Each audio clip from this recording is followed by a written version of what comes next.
Bom, olá pessoal, sejam bem-vindos a mais uma monitoria em Direito das Famílias para os quartos semestres. A nossa monitoria usualmente é, né, nas quintas-feiras às 6, mas na semana passada eu estava bem doente, passei o feriado inteiro doente, na verdade, e era impossível fazer a monitoria naquele dia. Então eu falei com o Matheus e a gente reagendou para segunda-feira, né? Eu acho que a prova do período da manhã, período matutino, é amanhã da Luísa. E alguns alunos me disseram que ela já passou o conteúdo para vocês, né? É o conteúdo que vai ser abordado nas questões. Então, é direito matrimonial, né? O casamento, união estável, tutela, curatela e filiação e adoção. E daí que para tratar desses assuntos, né, que são assuntos bem extensos, de uma forma bem pragmática, eu decidi resolver questões. Até porque eu já mandei vários conteúdos para vocês no decorrer do semestre. A Luísa também manda material de todas as aulas, então com isso eu sempre fico despreocupado. E então para essa aula eu resolvi que a gente resolva questões. Dito isso, eu vou compartilhar o material aqui na tela para a gente ir resolvendo as questões e daí a gente aproveita e revisiona o conteúdo da matéria, os conteúdos que vão cair na prova, né? Direito matrimonial, união estável, filiação e adoção. Eu separei algumas questões da OAB, de diferentes provas da OAB, que abordam o conteúdo que será cobrado na prova de vocês. A DCC, alguma coisa assim, é que o módulo de vocês é diferente do meu. Mas, enfim, na prova de vocês do fim de semestre. Esse material, além de compartilhar aqui, eu também mandei no grupo. Então, depois também o Matheus coloca no Drive. E se alguém, porventura, não tiver acesso, é só mandar uma mensagem para mim. Pode ser no meu Instagram, Natamoassab, sem problema algum, que eu disponibilizo esse conteúdo. Eu separei 5 questões da OAB, da primeira fase, obviamente, que são questões X, né, múltipla escolha, e além de resolver elas aqui na live, no final do arquivo tem o gabarito comentado de cada pergunta. Então vamos lá, já enrolei aqui nas explicações. Então vamos começar a monitoria propriamente dita. A primeira questão é do exame do ano passado da FGV, do exame 39, e ela diz o seguinte: devido às consequências da pandemia, Gabriel Cervantes teve graves problemas financeiros e profissionais. Só ver se meu áudio estava ligado, tá ligado? Financeiros e profissionais, levando ao consumo de álcool de forma excessiva diariamente, sendo considerado pelos médicos como ébrio habitual. Rosa Torres, sua esposa, desesperada com a condição do marido e pela situação financeira da família, procura você como advogado, desejando saber a respeito da possibilidade de curatela. Informa a esposa que o casal tem 2 filhos absolutamente incapazes e os pais do marido encontram-se vivos. Comunica ainda que o casal não se encontra separado de fato. Sobre a hipótese, segundo o sistema jurídico brasileiro, assinale a alternativa correta. A questão, tendenciosamente, ela está mostrando assim: Gabriel está impossibilitado de exercer os atos da vida civil. Por quê?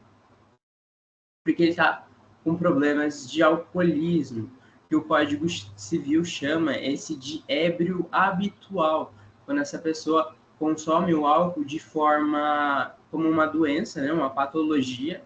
Esse consumo de álcool, em vez de ser algo esporádico, controlado, vira algo patológico que compromete o discernimento da pessoa para praticar os atos da vida civil. Em regra, Gabriel Cervantes é capaz. Então, vamos lembrar lá da parte geral do Código Civil. A capacidade a gente adquire ela aos 18 anos. Ao completar 18 anos, critério objetivo, eu sou absolutamente capaz. Não posso mais ser absolutamente incapaz, mas posso incidir em incapacidade relativa. A incapacidade relativa, a gente vai lembrar que são 3 hipóteses. O ébrio habitual, ou viciados em tóxico, então, aquela pessoa que é uma alcoólatra contumaz, ou seja, ela bebe muito álcool. Ou viciado em tóxico, viciado em drogas ilícitas, maconha, cocaína, heroína, enfim, a pessoa é viciada em drogas ilícitas. Os pródigos, o pródigo é uma figura bem excepcional. O pródigo vem dessa ideia de gastar demais o seu patrimônio. Então, você recebe 5 mil e você gasta, sei lá, 6 mil. Você dilapida o seu patrimônio. Então, por exemplo, carro, casa, você vende seus carros, seus bens para gastar por gastar. É um louco gastar desenfreadamente. Essa é a ideia do pródigo, gastar tudo que eu tenho sem lógica, sem um raciocínio para esse gasto. É um gasto irrazoável. E aqueles que, por causa transitória ou permanente, não podem exprimir sua vontade. Então, é a figura de alguém que fica doente, por exemplo, de alguém que tem um Alzheimer, uma doença degenerativa, e essa pessoa não é considerada mais capaz de exercer plenamente, de ter cognição plena para exercer os atos da vida civil. Então, todas essas são hipóteses de incapacidade relativa. Configurada a incapacidade relativa, é imprescindível a eleição de um curador. O curador é a figura nomeada pelo juiz que vai administrar os bens, administrar os atos da vida civil da pessoa curatelada.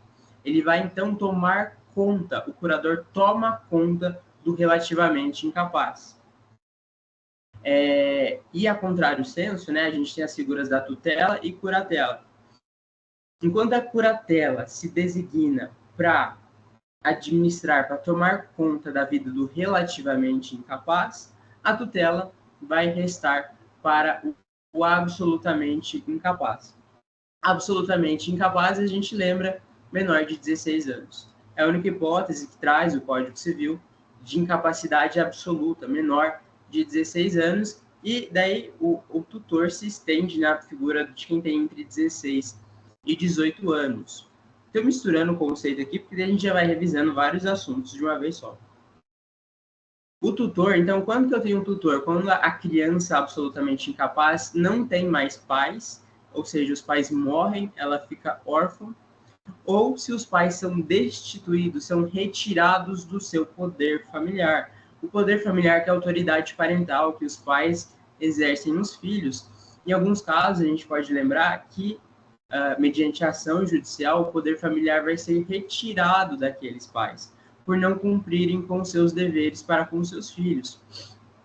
O Código traz algumas hipóteses, por exemplo, ser preso em sentença penal condenatória, transitado em julgado em regime fechado, ou então dilapidar o patrimônio do menor. Então, são hipóteses que ensejam a figura da tutela em virtude da perda do poder familiar daqueles pais. Então, tutela, criança órfã, ou pais destituídos do poder familiar para absolutamente incapaz. Curatela, figura que vai tomar conta do relativamente incapaz. Quem é relativamente incapaz? Ébrios habituais, são os alcoólatras, ou viciados em tóxicos. Os pródigos, aqueles que gastam muito, ou aqueles que, por causa transitória ou permanente, não podem exercer mais os atos da vida civil, como alguém que tem Alzheimer. Fechou? Revisado, então, tutela e curatela, a gente pode ir para as alternativas dessa questão. Alternativa A fala assim: o alcoolismo, por si só, não conduz à curatela, devendo a esposa demonstrar a prodigalidade do marido. A alternativa A está incorreta, porque ela está falando assim, olha, se a pessoa é alcoólatra, ela é o famoso ébrio habitual, isso não é justificativa para curatela. Quando é, sim. Então, o alcoolismo, ser ébrio habitual, é sim justificativa que por si só conduz à curatela.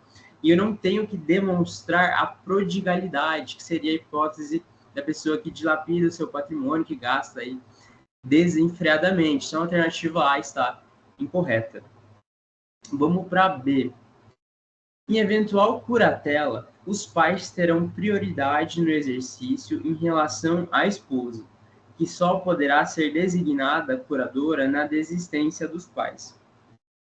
O Código Civil traz um rol de quem poderá ser chamado a ser curador do curatelado. Então, quem vai ser o curador? Quem vai tomar conta dessa pessoa que é relativamente incapaz?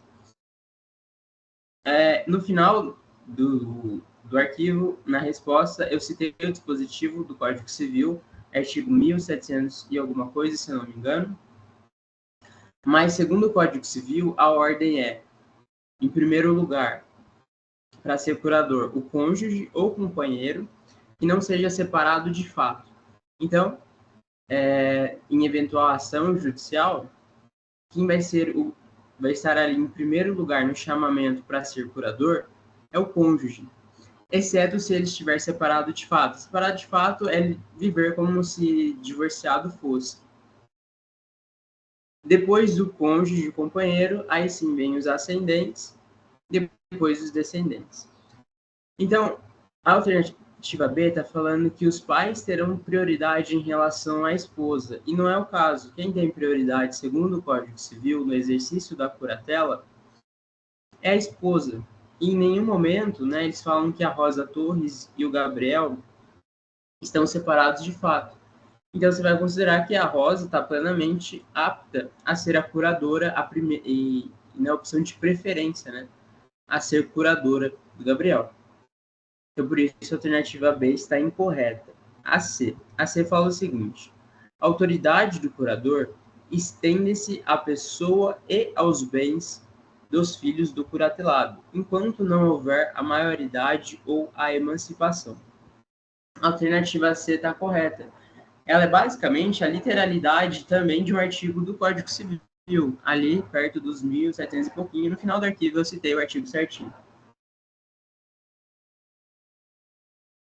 Se aquela pessoa, se o curatelado não pode exercer seus atos da vida civil, não pode administrar seu patrimônio, como que ele vai cuidar de outras pessoas?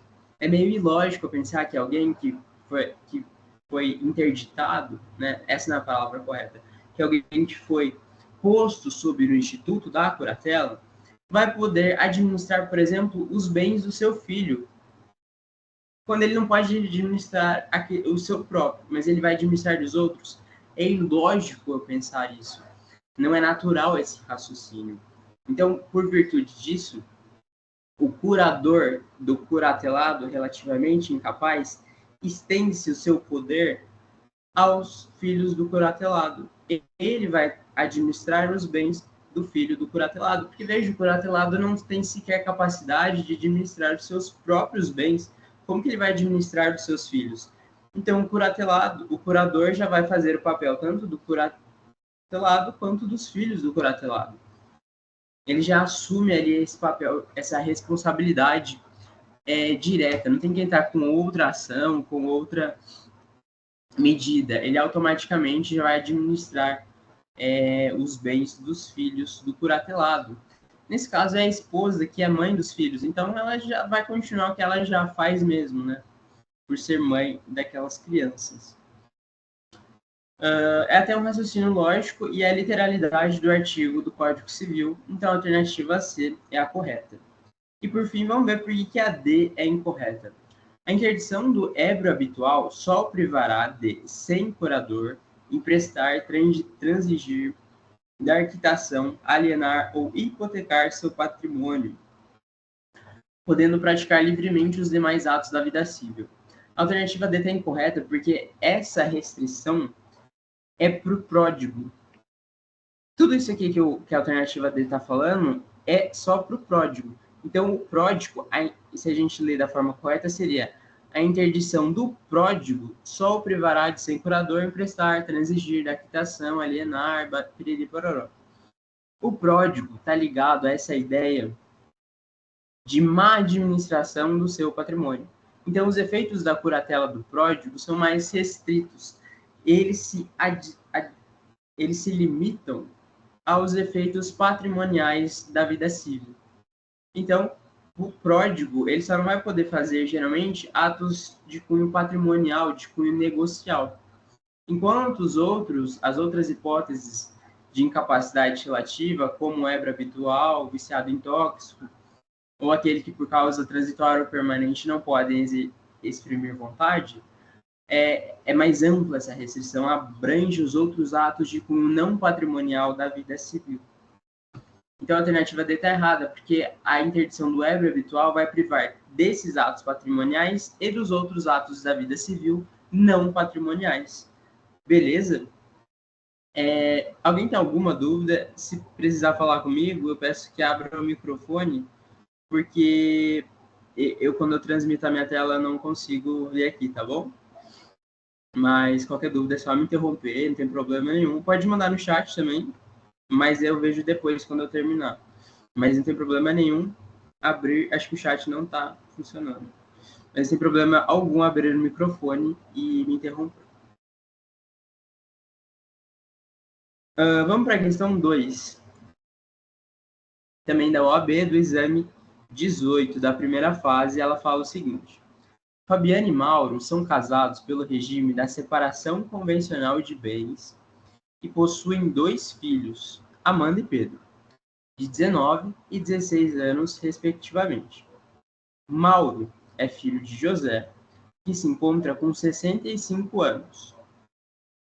Mauro sofreu um acidente automobilístico e, em razão da violência do acidente, está em estado de coma, impossibilitado de exercer os atos da vida civil, razão pela qual sua interdição tornou-se necessária. Diante dos fatos narrados, assinale a alternativa correta. Essa questão é mais uma hipótese de incapacidade relativa que atrai a figura da curatela. O Mauro sofreu um acidente e ele está em coma. Então, ele é aquela hipótese genérica do Código Civil que fala aquela frasezinha: aqueles que, por causa transitória ou permanente, não tiverem capacidade de exprimir sua vontade. Então, o Mauro, por uma causa aparentemente transitória, né, a doença, ele não pode exprimir vontade, ele não pode praticar ato nenhum da vida civil. Em virtude disso, é necessário uma ação de curatela para a nomeação de um curador. E, lembrando, né, essa questão é bem semelhante à primeira. Na ação de curatela, a gente tem uma preferência legal para ser o curador, para o juiz escolher o curador. Primeiro é o cônjuge, depois são os ascendentes, por fim os descendentes.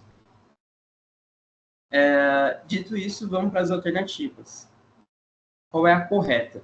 A alternativa A fala o seguinte: Fabiana, em razão do regime de bens que rege o casamento, não poderá ser nomeada curadora de Mauro. Não importa o regime de bens que o casal tenha adotado, até porque o regime de bens ele está limitado à regulação do caráter patrimonial do casamento, dos efeitos patrimoniais de se casar. A gente estuda, a Luísa deve ter repassado com vocês, que o casamento tem diversos efeitos pessoais, sociais e patrimoniais. Os regimes de bens, separação convencional, comunhão parcial, comunhão universal ou participação final dos aquestos, diz respeito tão somente aos efeitos patrimoniais do casamento, de divisão dos bens e administração do patrimônio. A curatela não tem cunho exclusivamente patrimonial. Veja que é um instituto de cuidado, né? A Maria Helena Diniz fala que a curatela é munus público, é uma função que se converte em favor da sociedade. Esse munus público traz uma ideia de valor do exercício da curatela, porque eu estou cuidando de alguém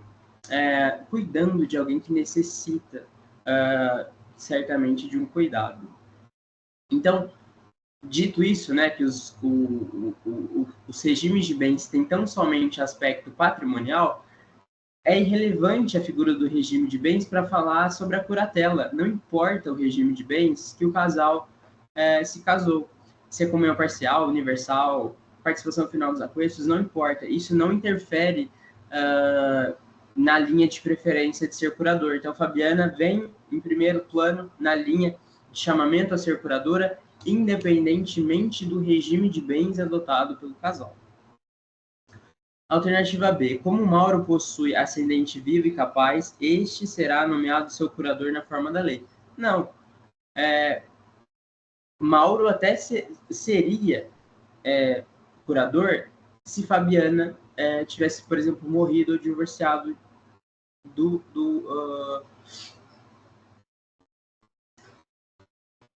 se Fabiana e Mauro fossem divorciados ou Fabiana tivesse morrido, o pai do Mauro, José, o ascendente vivo dele, seria chamado a ser curador. Como Fabiana está viva e eles são casados e não há separação de fato, Fabiana que vai ser chamada, né, nomeada curador na forma da lei. Então, por isso, a alternativa B está incorreta. A filha de Mauro, por ser maior e capaz, será nomeada sua curadora na forma da lei. Ela não vai ser nomeada curadora na forma da lei, porque a preferência para ser nomeada curadora é da Fabiana. Alternativa D, Fabiana será nomeada curadora de Mauro na forma da lei. A alternativa D é a alternativa correta. Então, Fabiana e Mauro são casados e, no processo de interdição, né, que a gente chama, na verdade, de ação de curatela, essa interdição ficou meio obsoleta, até que essa questão é mais antiga, né? Mas o termo correto seria ação de curatela. Quem será nomeada curadora, por ser totalmente apta, é a Fabiana. É devidamente casada e não tem separação de fato instaurada com o Mauro. Beleza? Alguém tem alguma dúvida? Ficou claro?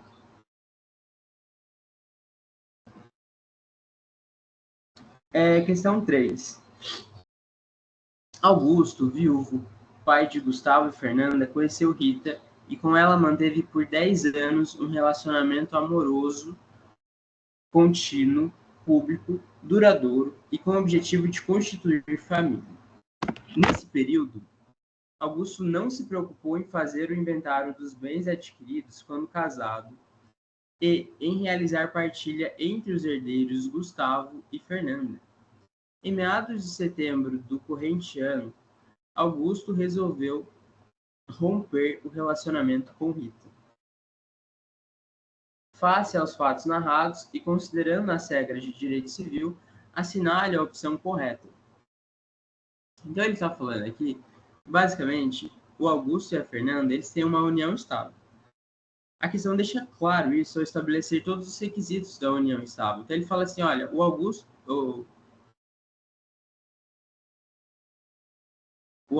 e a Rita, eles têm um relacionamento amoroso, contínuo, público, duradouro e com o objetivo de constituir família. União estável. Até o artigo que define a união estável, esses são esses requisitos. O Augusto, ele é viúvo. Quem é viúvo pode constituir união estável, porque ele não infringe impedimentos de casamento. E ele tem 2 filhos. Normal. E daí a questão vai perguntar quanto à divisão dos bens desses conviventes, dessas pessoas da união estável. Então, o que é importante? Eu trouxe essa questão para a gente revisar da união estável. Primeira coisa, conceito de união estável. A união estável é a descrição desse enunciado. É um relacionamento amoroso entre 2 pessoas que elas vivem como se casados fossem. Elas só não formalizaram isso. E elas têm um relacionamento contínuo, público, duradouro, com o objetivo de constituir família. A doutrina fala em afeto, em lealdade, em honorabilidade, mas são todas traduzem essa ideia de viver como se casados fossem, embora não tenham formalizado isso perante o Estado, que seria o casamento. Além disso, é importante lembrar que não pode ter reconhecido a união estável quem infringe impedimentos do casamento, os impedimentos dirimentes. Então, as mesmas pessoas que são proibidas de casar pela lei, elas não podem constituir união estável. Então, vamos lembrar, quem não pode se casar? Não pode se casar quem já é casado, então quem já tem um outro relacionamento não pode se casar, princípio da monogamia. Há um impedimento também de crime, né? Eu não posso me casar com quem tentou matar ou matou efetivamente o meu consorte, e ao impedimento de vínculo. Então, são uma série de parentescos que eu não posso me casar. Basicamente, eu não posso me casar com meus ascendentes, descendentes, colaterais até terceiro grau. Então, colaterais até terceiro grau, meus irmãos, minhas tias, meus sobrinhos. Mas, colaterais em quarto grau, eu posso me casar. Quem que é o colateral em quarto grau? São os primos. Então, os primos podem se casar entre si. E por fim, a gente tem que lembrar que a união estável é praticamente um casamento quanto aos seus efeitos. As recentes decisões dos tribunais superiores e a própria modificação da legislação alterou esse instituto de tal forma que ele é praticamente, ele tem, na verdade, todos os efeitos daqueles que são casados. Efeitos patrimoniais, como os regimes de bens e divisão dos bens, efeitos pessoais, como lealdade, honorabilidade, efeitos sociais, como, por exemplo, a alteração do nome dos conviventes, né? Então, ele é praticamente a gente dá um Ctrl+C, Ctrl+V nos efeitos do casamento e na união estável, que não vai ter ele. Dito isso, feita essa revisão, por isso que eu trouxe essa questão, vamos para as alternativas. Então, a gente tem que ver qual que é a correta. Na alternativa A, fala assim: a ausência de partilha dos bens de Gustavo com seus herdeiros, a ausência de partilha dos bens de Augusto com seus herdeiros, Gustavo e Fernanda, caracteriza a causa suspensiva do casamento, o que impede o reconhecimento da união estável entre Rita e Gustavo. A gente tem que lembrar das causas suspensivas do casamento. Causas suspensivas são diferentes dos impedimentos. Para a união estável, só interessa os impedimentos. Os impedimentos do casamento se aplicam na união estável e impedem o reconhecimento da união estável se configurado algum impedimento. Caracterizar causa suspensiva não impede o reconhecimento de união estável. Então, a ausência de partilha, dane-se. Isso não é impedimento dirimente do casamento. Então, em nada ela impede o reconhecimento da união estável, por isso a alternativa A está incorreta. Alternativa B. Sendo reconhecida a união estável entre Augusto e Rita, aplicar-se-ão à relação patrimonial as regras do regime da comunhão universal de bens, salvo se houver contrato dispondo de forma diversa. Por que a B está errada? Porque, uma vez reconhecido a união estável, o regime padrão, assim como no casamento, é a comunhão parcial de bens. Quem tem união estável reconhecida terá aplicado os efeitos da comunhão parcial de bens, exceto se os conviventes optarem por escolher outro regime, mas eles têm que fazer isso de forma expressa, por escritura pública no cartório. Se não fizerem, a regra geral é que se aplica os efeitos da comunhão parcial de bens, e não comunhão universal. Por isso, a alternativa B está incorreta. Alternativa C. Em razão do fim do relacionamento amoroso, Rita poderá pleitear alimentos em desfavor de Augusto, devendo, para tanto, comprovar o binômio necessidade e possibilidade. A alternativa C é a correta. Porque vamos lembrar, assim como eu havia dito anteriormente, a união estável é Ctrl+C, Ctrl+V do casamento. No casamento, a gente vai lembrar que com o divórcio surge, se preenchidos alguns requisitos legais, a possibilidade de um dos cônjuges vir a receber alimentos, a pensão alimentícia. Assim como no matrimônio, a união estável também gerará o direito de recebimento de pensão alimentícia, porque lembra, Ctrl+C, Ctrl+V das normas do casamento. Então, a dissolução da união estável, eventualmente, gera o direito do cônjuge receber pensão alimentícia, receber alimentos. E daí, aqui ele traz, no final da questão, um critério da obrigação de alimentos, né? A gente vai lembrar que o código elenca que os alimentos serão devidos entre os familiares, atendendo o critério, o binômio da necessidade e da possibilidade. Então, eu tenho que demonstrar para o juiz que aquela pessoa precisa, necessita daquela prestação econômica desses alimentos, e que a outra parte, o devedor, ele tem possibilidade, ele tem renda, ele tem patrimônio para poder pagar aquele alimento. Porque se ele não puder, se ele não tiver possibilidade, qual é o sentido de eu instituir essa obrigação de alimentos? Então, o credor, a pessoa que pleiteia alimentos, ela tem que ter a necessidade daquele alimento e ela tem que demonstrar isso. Olha, eu preciso disso por causa que eu tenho gastos com alimentação, saúde, enfim. E que o devedor, ele tem a possibilidade de pagar aqueles alimentos. Então, ele tem renda, ele tem patrimônio. Eu tenho que demonstrar esse binômio para configurar a obrigação de alimentos. Beleza? Então, a alternativa C é a alternativa correta.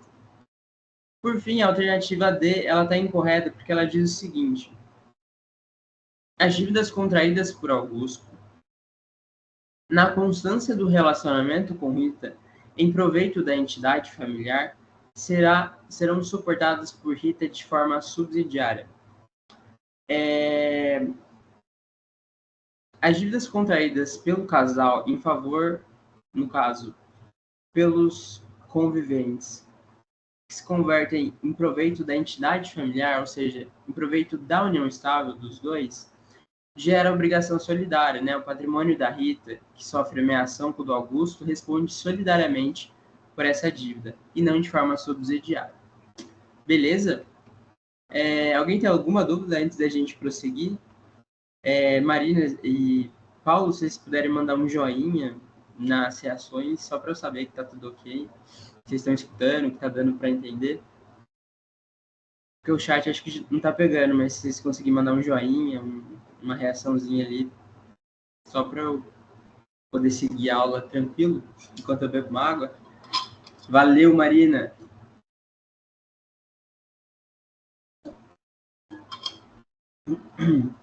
Eu tô com a voz meio falha, porque no feriado, no começo da monitoria, expliquei.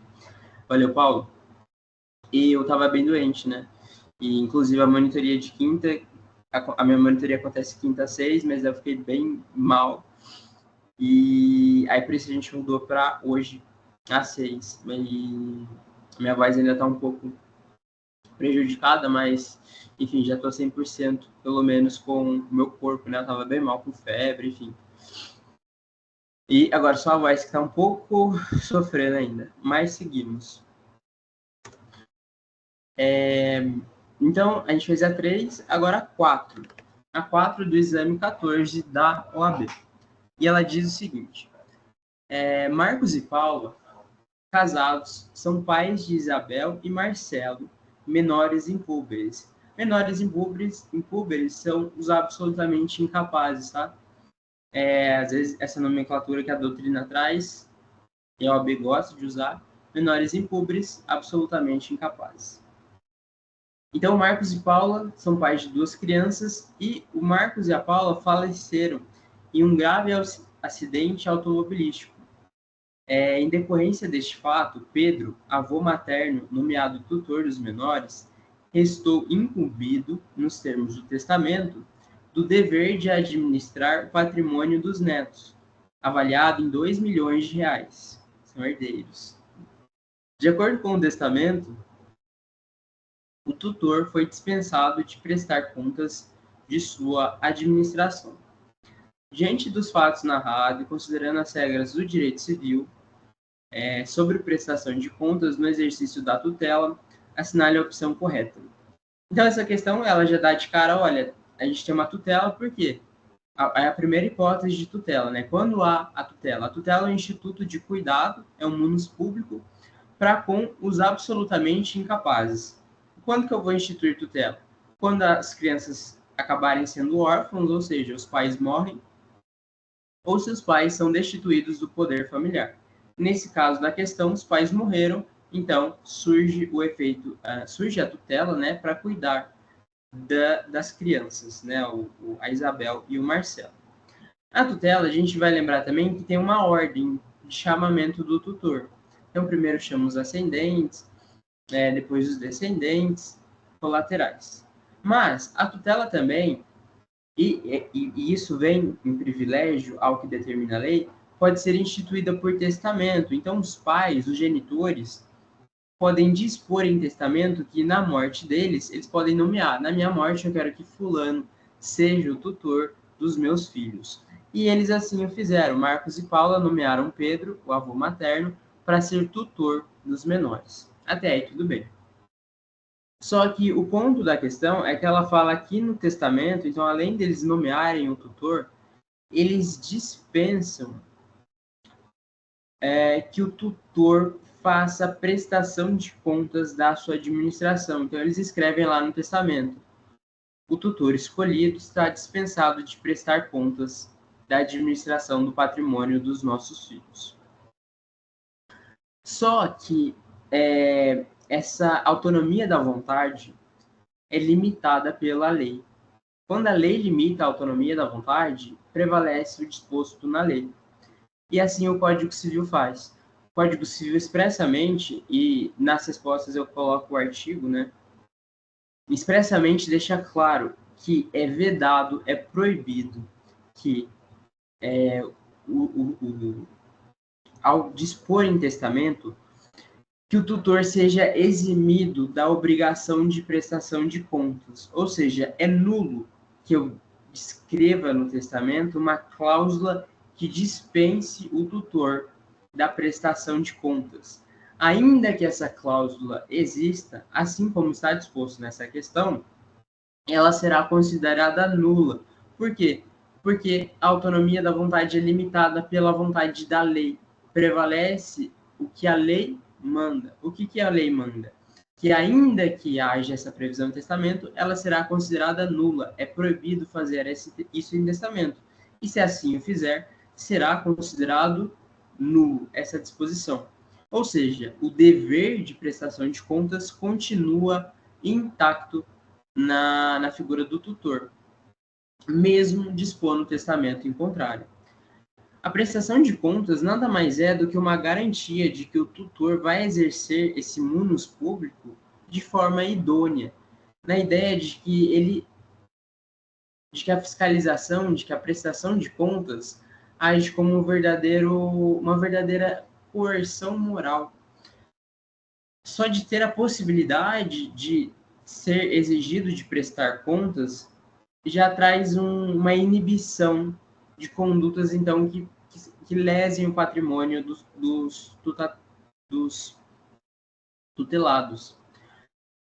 Enfim, a hipótese, né, tanto a hipótese de prestação de contas quanto a prestação de contas em si, ou seja, o dever de prestar contas, sob pena de responsabilização do patrimônio pessoal, traz o objetivo do legislador de proteger o patrimônio daqueles absolutamente incapazes e de garantir que a administração desse patrimônio vai ser da forma mais justa e idônea possível. Então, por isso que a prestação de contas é um instituto tão importante que a lei inadmite que ela seja renunciada em testamento. Dito isso, agora a gente pode descobrir qual a alternativa correta. A alternativa A fala o seguinte: Pedro está dispensado de prestar contas do exercício da tutela, tendo em vista o disposto no testamento deixado pelos pais de Isabel e Marcelo, por ser um direito disponível. Não, Pedro não está dispensado de prestar contas. Não é um direito disponível, é um direito indisponível, que a lei decidiu como vai ser e não cabe derrogação, não cabe dispor em contrário ao que está previsto em lei. Alternativa B. Caso Pedro falecesse no exercício da tutela, haveria dispensa de seus herdeiros prestarem contas da administração dos bens de Isabel e Marcelo. Não. O falecimento do Pedro não dispensa a prestação de contas da administração dos bens feita por Pedro. Alternativa C. A responsabilidade de Pedro de prestar contas da administração da tutela cessará quando Isabel e Marcelo atingirem a maioridade e derem a devida quitação. A alternativa C está correta. Por quê? Porque a tutela se encerra com a maioridade dos menores, sim? Então, se a tutela vai se encerrar com a maioridade dos menores, também se encerrará o dever de prestar contas. Então, quando Isabel e Marcelo completarem a maioridade, cessa a tutela. Se cessa a tutela, vai cessará o dever de prestar contas quando derem a devida quitação. Quando Isabel e Marcelo, então, eles atingirem a maioridade e falarem assim, e darem a quitação. O que é a quitação? Eles falarem, olha, Pedro, tá certinho, você cuidou dos nossos patrimônios de maneira correta, e tudo certinho dos relatórios que você nos mostrou, então a gente está te dando a quitação, né? A quitação seria esse atestado de que está tudo certo, que Pedro agiu corretamente com o patrimônio do Isabel, da Isabel e do Marcelo. Alternativa C, então, é a alternativa correta. E por fim, a D. Por que a D está errada? Ela diz o seguinte: Pedro tem a obrigação de prestar contas da administração da tutela de 2 em 2 anos e também quando deixar o exercício da tutela, ou sempre que for determinado judicialmente. Quando Pedro deixar o exercício da tutela, ele não vai ter mais a obrigação de prestar contas. Então, por isso que a D não está errada. Quer dizer, por isso que a B está errada, a D de dados está errada, por conta desse trecho que fala que quando ele deixar o exercício da tutela, ele vai ter que continuar prestando contas. Isso não é verdade. Beleza? Então vamos para questão 5, a última questão, e ela fala sobre impedimentos do casamento. Ela diz o seguinte, ela conta uma historinha. A Regiane é solteira e tem 16 anos de idade. Ela é órfã de mãe e está devidamente autorizada por seu pai a casar-se com o Jarbas, que é o filho de sua tia materna, sendo o Jarbas solteiro, capaz, e ele tem 23 anos de idade. Então a questão, basicamente, ela está querendo falar, olha, o casamento que já ocorreu, o casamento entre a Regiane e o Jarbas é válido? Então a gente tem que se atentar do começo. Vamos primeiro para a Regiane. Primeira coisa, a Regiane é solteira. Ótimo. Então ela não tem impedimento de vínculo. Segunda hipótese, Regiane tem 16 anos de idade. A gente tem que lembrar que a idade núbio é a idade disposta no Código Civil mínima para que alguém se case. Quem tem 15 anos não pode se casar em hipótese alguma. 15, 14, 13, essas pessoas não podem se casar. Quem tem 16 anos alcançou a idade núbio. Essa pessoa pode se casar, mas para se casar, ela precisa da autorização dos seus pais ou, na falta dela, da autorização de um juiz. Então, a Regiane está solteira, tem idade núbio, mas precisa da autorização dos pais. Como a mãe morreu, ela precisa só da autorização do seu pai. E a questão fala que ela foi autorizada. Então, a Regiane está tudo certo. Ela cumpre todos os requisitos legais para se casar. Ela tem aptidão para contrair matrimônio. Agora vamos para o Jarbas. O Jarbas, ele tem 23 anos de idade, então ele pode se casar livremente, ele não precisa de autorização dos pais. Ele é capaz, então, capacidade plena. E ele é solteiro, então não tem impedimento de vínculo algum. Não tem impedimento de outro matrimônio que impeça ele de convalar núpcias com Regiane.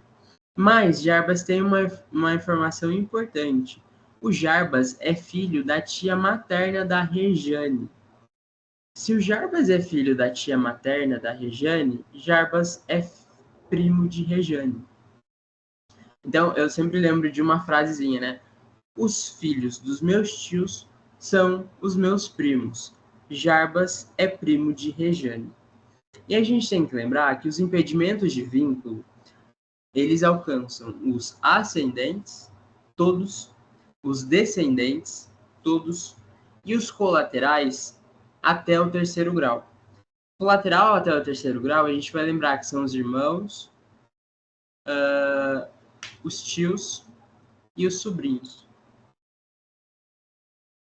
Em quarto grau, são os primos, que é a figura do Jarbas. Os primos não há impedimento legal.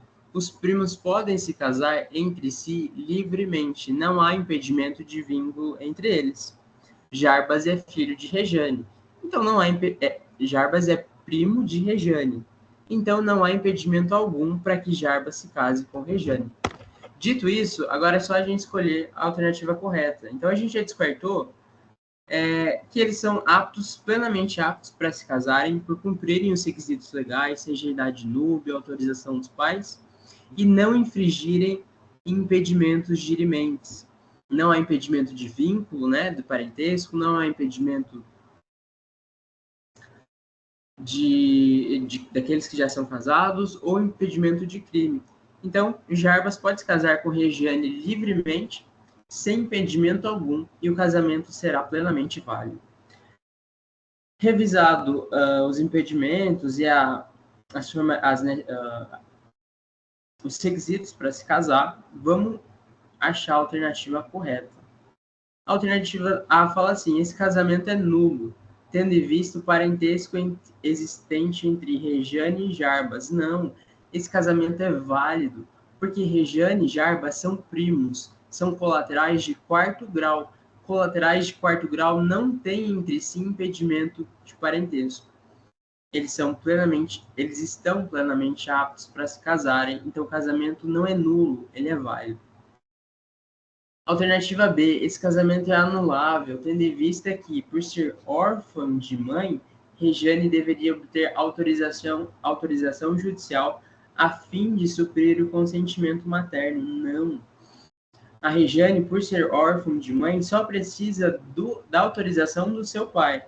A autorização do juiz só se faz necessária quando os pais, ou o pai ou a mãe, quando só há um, nega de forma arbitrária, nega sem um justo motivo. Ele fala, eu quero me casar, a mãe fala, não, você não vai se casar e pronto. Aí eu me socorro da autorização judicial. Ou quando os pais entram em conflito, quando a mãe autoriza e o pai não autoriza, ou quando o pai autoriza e a mãe não autoriza. Quem vai suprir essa divergência é o juiz. Mas nesse caso, só a autorização do pai da Regiane basta, porque ela é órfã de mãe. Letra C é válido. A letra C é a correta. Eu confesso que fazendo uma prova da OAB eu ficaria um pouco de receio de marcar a letra C, porque ela é uma única palavra, né? E daí fica assim, nossa, essa é a C? É a C. Esse casamento é plenamente válido. E a D é incorreta porque ela diz o seguinte: esse casamento seria anulável tendo em vista o parentesco existente entre Regiane e Jarbas. Não, esse casamento é plenamente válido porque eles são primos e não há impedimento de casamento entre primos. Aqui no final do material eu coloquei as respostas mencionando os artigos do Código Civil e traçando uma breve explicação sobre a alternativa correta. Deu basicamente o tempo de uma monitoria. Eu agradeço a Marina e o Paulo que estavam aqui. Eu espero que eu tenha ajudado de alguma forma. E qualquer dúvida, eu estou 100% à disposição. Pode me mandar. Marina, se tem alguma dúvida, tá tudo certo? Tá tudo certo, sim. Foi muito bom a monitoria. Obrigado, Marina. Agradeço o feedback, eu agradeço por acompanhar. Qualquer dúvida sua, Marina, ou de qualquer pessoa, é só mandar mensagem, é só mandar um contato, estou sempre disponível, em especial para direito das famílias, mas também para qualquer outro conteúdo da grade de vocês. Se tiver uma dúvida, é só me mandar WhatsApp, Instagram. Meu Instagram é @natamoácido. Vai ser um prazer ajudá-los na medida do possível. Agradeço por assistir até aqui e até a próxima monitoria, gente. Tchau, tchau. Obrigado, Marina.